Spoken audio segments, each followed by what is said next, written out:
He sat at the corner table, alone but far from unnoticed. The man's suit whispered wealth, pressed navy wool, hand-stitched, and the kind of watch people stare at, but don't dare mention. Customers didn't know his name, but the staff had. Their suspicions. Big meetings, black cars, hushed phone calls. Some said he was a CEO, others something more. Either way, no one approached him except for Diana. Diana didn't serve his table that day. In fact, she never did. But she floated, passed with a coffee pot and a tired smile, the kind that comes from 12-hour shifts and aching feet. She was just trying to survive the day, earn tips, and get home to her daughter, Jasmine. But fate has a strange way of choosing moments. She heard it by accident. A word that didn't belong. Not in this city. Not in this diner, not in that. Conversation.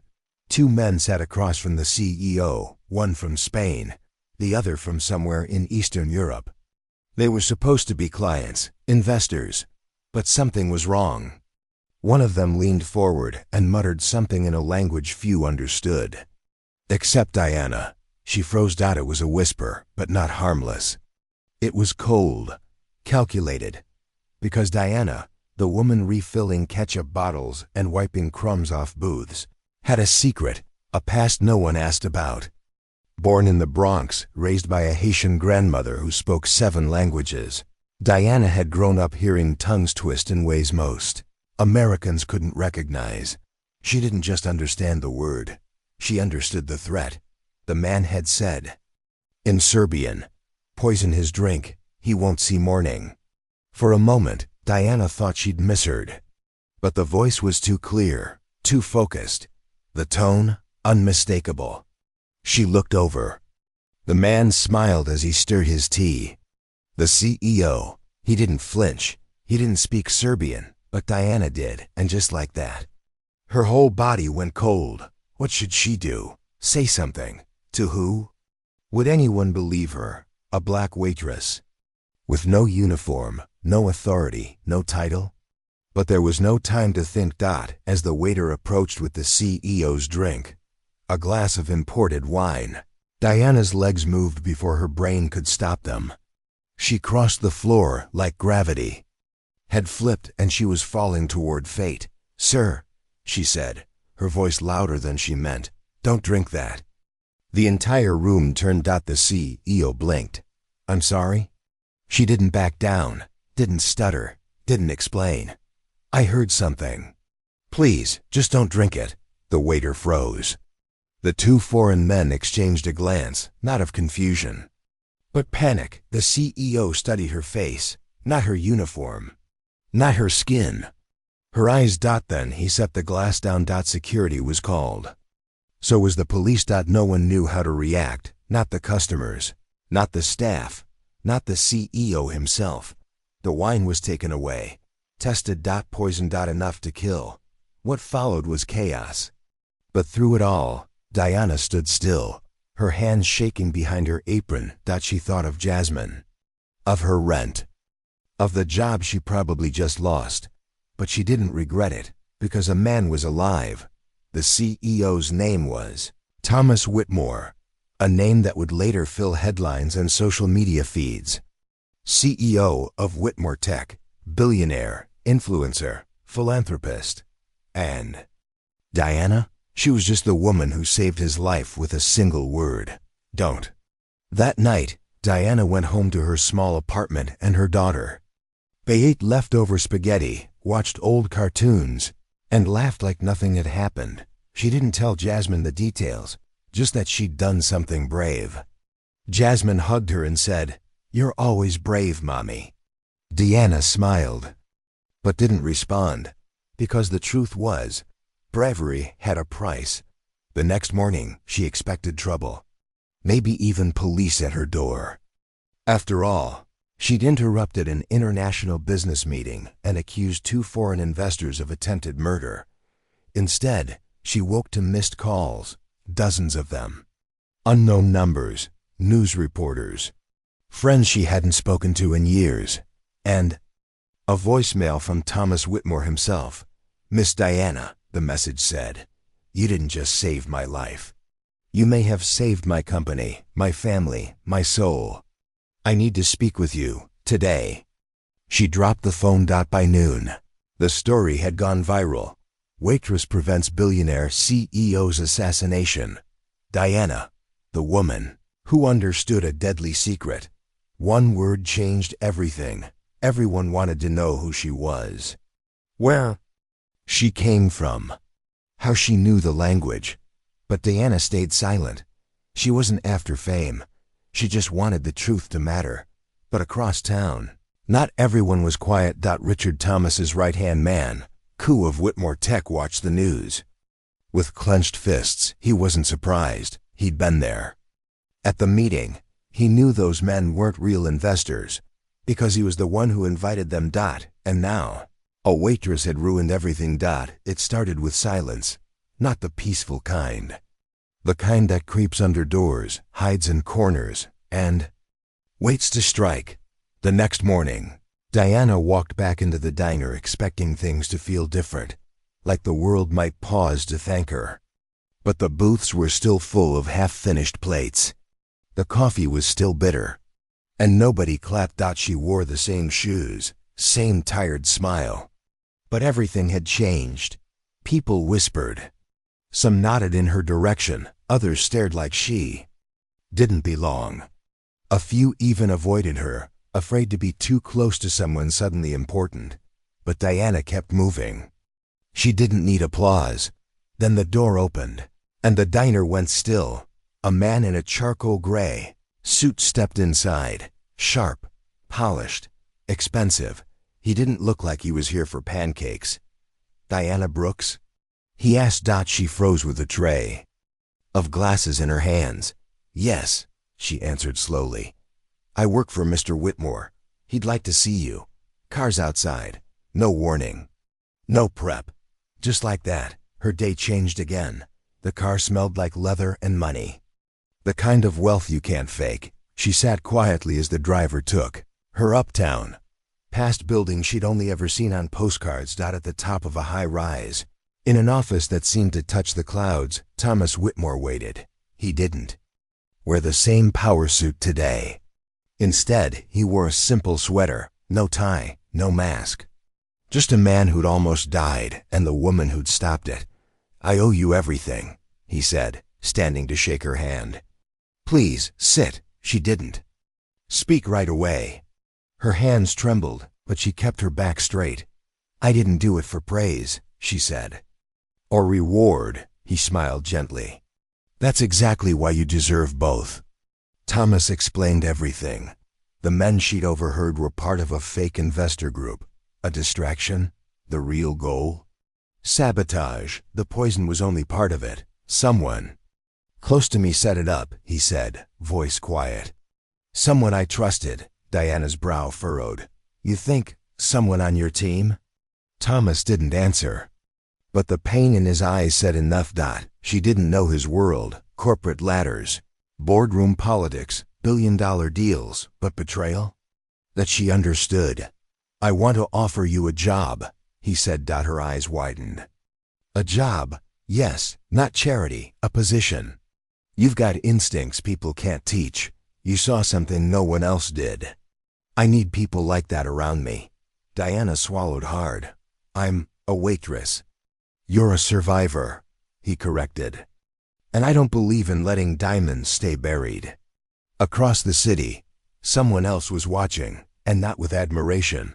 Richard stared at his screen, knuckles white, lips tight. Diana's face was everywhere. Her name had power now. Public sympathy. A platform that made her dangerous, because Richard had spent years building his plan, carefully, quietly, making connections, faking alliances, slipping poison into more than just drinks. And now she had shattered it in seconds. He picked up his phone. It's time, he whispered. She can't be trusted. We move forward. Diana started work the next day, not as an assistant or secretary, but as executive integrity consultant.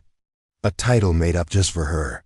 She sat in on meetings, watched people, took notes. Spoke when it mattered. And she mattered. At first people looked at her like she didn't belong. Some smirked.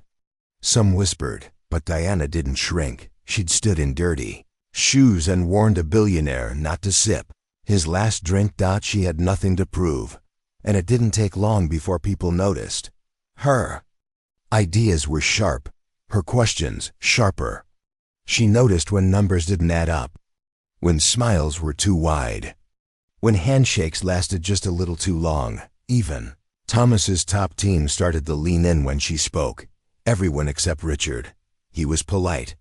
Too polite. And he never looked her in the eye. One afternoon, Diana passed by the tech lab, a restricted area. She wasn't supposed to stop, but something caught her ear. Serbian. A lot. Just a few words, but enough. It wasn't from an employee. It was on speaker, a call from Richard's office. She didn't go inside. Not yet, but her heart beat like a drum. That night, Diana sat with Jasmine, helping her with homework. But her mind was somewhere else. Something didn't add up. The poison. The investors. Richard's calm and the phone call. She had no proof, but she had a feeling. She always trusted those. Jasmine looked up and smiled. You okay, Mommy? Diana nodded slowly. Just thinking. About work? About what happens when someone like me gets too close to the truth. The next morning, Diana arrived early. Before the staff. Before the chaos, she walked straight to Thomas's office. He's not who you think he is, she said, before he could speak. Thomas blinked. Who? Richard. I heard something. I don't have all the proof yet, but he's behind it. All of it. Thomas frowned. He didn't look surprised, only tired. I was afraid you'd say that, he whispered. Diana stepped closer. We need to be smart. If he suspects, he'll vanish. Thomas nodded. Then we catch him before he runs. Far below, Richard was already in the parking garage. He wasn't running yet, but he was watching. Waiting. And planning his next move. Because to him, Diana wasn't a hero, she was a threat. And in his world, threats didn't get to win. The air felt heavier that morning. Not because of weather, but because of tension. Unseen, unspoken, yet thick enough to suffocate trust. Diana stood by the elevator, watching floor numbers blink down, one by one. She clutched a folder to her chest, notes, timestamps, subtle clues. Not enough for a courtroom, but enough for suspicion to turn into certainty. Thomas met her on the executive floor. No suits today. No cameras. Just two people who knew what had to be done. He's already here, he said quietly. Then it's time, she replied. They had a plan. Not a trap, a mirror. Diana had mapped it out. They'd let Richard believe the investigation had shifted. That Diana had been reassigned. That Thomas had dropped the threat. They gave him space. And Richard did what snakes always do when they feel safe. He slithered back into motion. The call came that afternoon. Richard, speaking in hushed tones to someone in a language most people ignored. But Diana didn't ignore. She recorded, logged, watched. Later that evening, Thomas handed her a small flash drive. Send it to the private investigator, quietly. Diana nodded. This ends tomorrow. The next morning, Richard entered the conference room with a smile. A board meeting. Just like dozens before. He straightened his cufflinks. Polished, confident, untouchable. Until the projector screen came on. Until his own voice played back at him. Until he heard himself speaking in Serbian. The poison failed. She interfered. Remove her quietly. Silence. Then whispers. Then gasps. And finally, security. Richard stood frozen, then scoffed. You think this proves anything? Diana stepped forward. Calm, unshaken. No, but the wire transfers, the emails, and the PI's photos from last night, those do. That was when his mask finally cracked. He lunged. Not toward Thomas, but toward Diana. He never reached her. Security was too fast. and Diana never flinched. The fallout was nuclear. News broke within hours. Top executive caught in CEO assassination plot. Richard was charged with conspiracy, attempted murder, and fraud. Thomas's public statement went viral. But it was Diana's story the world clung to. Black Waitress, who saved billionaire CEO, also exposed corrupt executive. The headlines wrote themselves, but the truth went deeper. Diana had not only changed her life, she'd changed the culture of the company. Weeks passed. The diner where she once worked added her photo to the wall. Tourists came just to sit. Where she once poured coffee, but Diana didn't care about that. She cared about Jasmine, and Jasmine was thriving. Private school, safer neighborhood. Books stacked taller than her smile. One evening, while tucking Jasmine into bed, the little girl asked, "Are you famous now, Mommy?" Diana chuckled. "Maybe a little." "Do famous people still cook spaghetti and read bedtime stories?" Diana kissed her forehead. "The good ones do." At Whitmore Tech, things changed. Thomas restructured the board, promoted whistleblowers, hired more people from communities like Diana's. He launched a leadership program, named it the Brooks Initiative. Every year, it would train 100 women from underserved backgrounds in ethics, leadership, and security. Diana didn't just approve, she led it. She never wore a cape, never fired a gun, but in a world that often looked past women like her, she saw everything. She spoke up. And with just one word, don't, she saved a life, toppled corruption, and rewrote her future. Not with power, but with courage. Somewhere, a new story is beginning. In a boardroom, a school, a quiet little diner with sticky menus and scratched booths. Someone's watching, listening, wondering if they matter. And maybe they'll remember Diana. Maybe they'll know. You don't need to be loud to be heard. You don't need to be rich to be right. You don't need permission to do what's right. Because sometimes the smallest voice is the one that changes everything.